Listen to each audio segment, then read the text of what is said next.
1935, a letter arrived at the British Foreign Office in London. It came from Tehran, signed by the Shah of Persia. Its contents were simple, its request absolute. From this moment forward, the king demanded, the world must stop calling his country Persia. It was to be known, officially and exclusively, as Iran. The British were annoyed. Winston Churchill himself reportedly raised an objection. Iran sounded too much like Iraq. In the fog of war, in crackling radio communications, in the chaos of global conflict that everyone could see coming, confusing the two could have real consequences. Oil was at stake. Strategy was at stake. Lives might one day be at stake. The Shah refused to budge. The name change would stand. 6 years later, British and Soviet tanks rolled across the Iranian border. The Shah was arrested, forced into exile, and died 3 years later in Johannesburg, far from the country he had tried to rename. Coincidence? Not entirely. The story of how Persia became Iran is not a simple story of a country changing its name. It is a story of ancient identity, colonial interference, one man's ambition, and a geopolitical gamble that ended in catastrophe. It is a story that stretches back 3,000 years and forward to the present day, where the debate over what to call this ancient land still divides the people who live there. This is the story no one told you. To understand why Persia changed its name, you first have to understand that Persia was never what the people called themselves. The term comes from the Greeks. When Herodotus and Xenophon wrote about the vast empire that stretched from India to Egypt, they called it Persis, after the region of Parsa in southwestern Iran, where Cyrus the Great had emerged to build his dynasty. The name stuck in the Western imagination for over 2,000 years. The Greeks gave the world philosophy, democracy, and the name of its greatest Eastern rival. But the people themselves had another name. In their own language, in their own literature, in the Zoroastrian scriptures that dated back to roughly 1000 BC, they called their land Iran. The word comes from the Avestan Aryanum, meaning land of the Aryans. It appears throughout the ancient texts. The great Persian poets, Ferdowsi, Hafez, Nizami, all used Iran in their works. When the poet Ferdowsi wrote the Shahnameh, the epic history of Persian kings, he did not call his heroes Persians. He called them Iranians. So here is the first surprise. Iran is actually the older name. It was the internal, authentic name that survived in poetry, scripture, and cultural memory, while the West continued using the Greek-derived label. For millennia, the country had two names, one for those who lived there, one for everyone else. This duality matters. It meant that when the name finally changed in 1935, it was not an invention, it was a restoration. But restorations are never simple, they are always political. The story of the name change is inseparable from the story of the man who ordered it. His name was Reza Khan, and his rise to power reads like something from a Hollywood script. In 1921, Reza Khan was a 42-year-old officer in the Persian Cossack Brigade. This was the only effective military force in a country that had become, by any honest assessment, a mess. The Qajar dynasty, which had ruled since the late 18th century, was corrupt, ineffective, and widely despised. The country was weakened by foreign interference. British and Russian interests carved it into spheres of influence. The treasury was empty.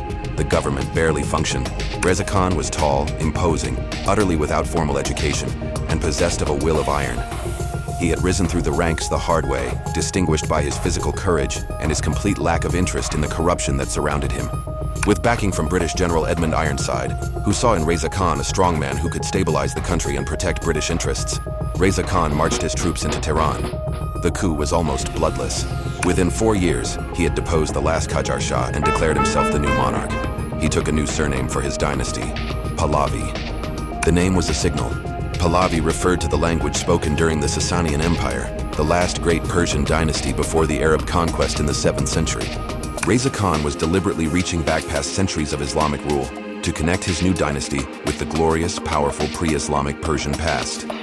He admired Mustafa Kemal Ataturk, who was simultaneously dragging Turkey into the modern world. He had initially considered declaring a republic on the Turkish model, but abandoned the idea in the face of British opposition and clerical resistance. A monarchy it would be, but a monarchy transformed.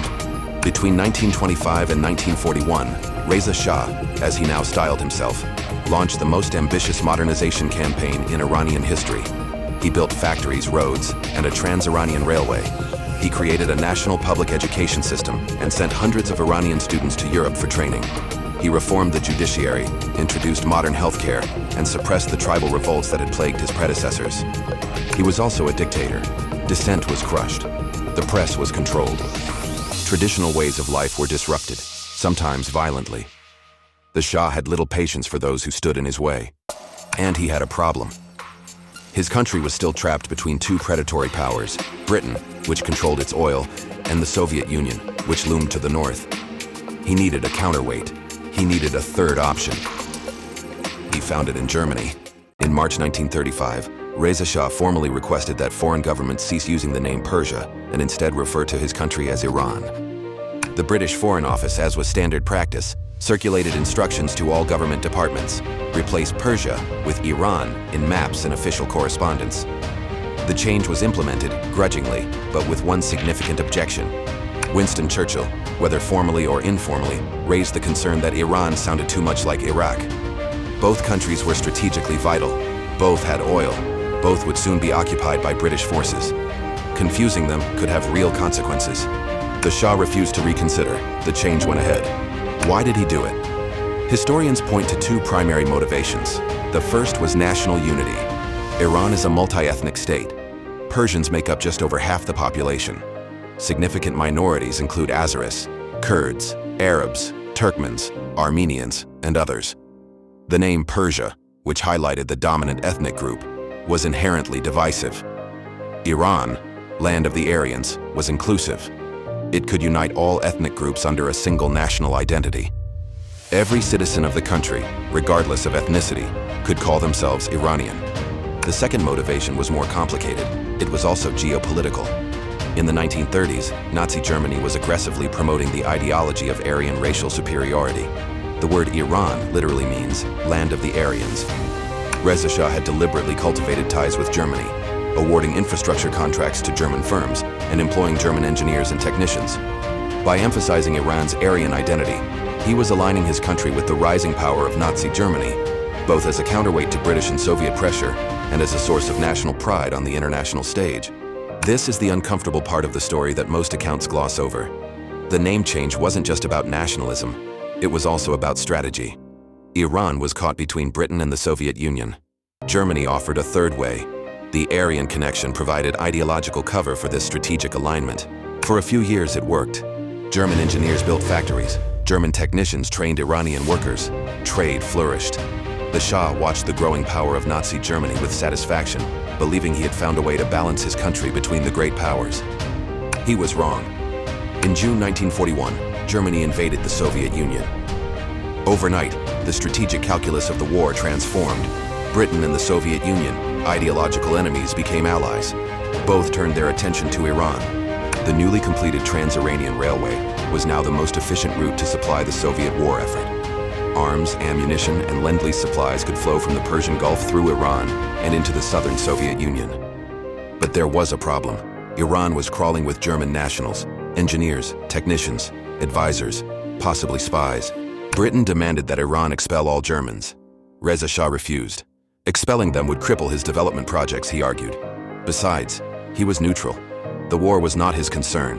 The British were not persuaded. In August 1941, British and Soviet forces invaded Iran from both directions. The Iranian army, modernized but not prepared for this, was overwhelmed in days. Reza Shah, the man who had dragged his country into the 20th century, was arrested.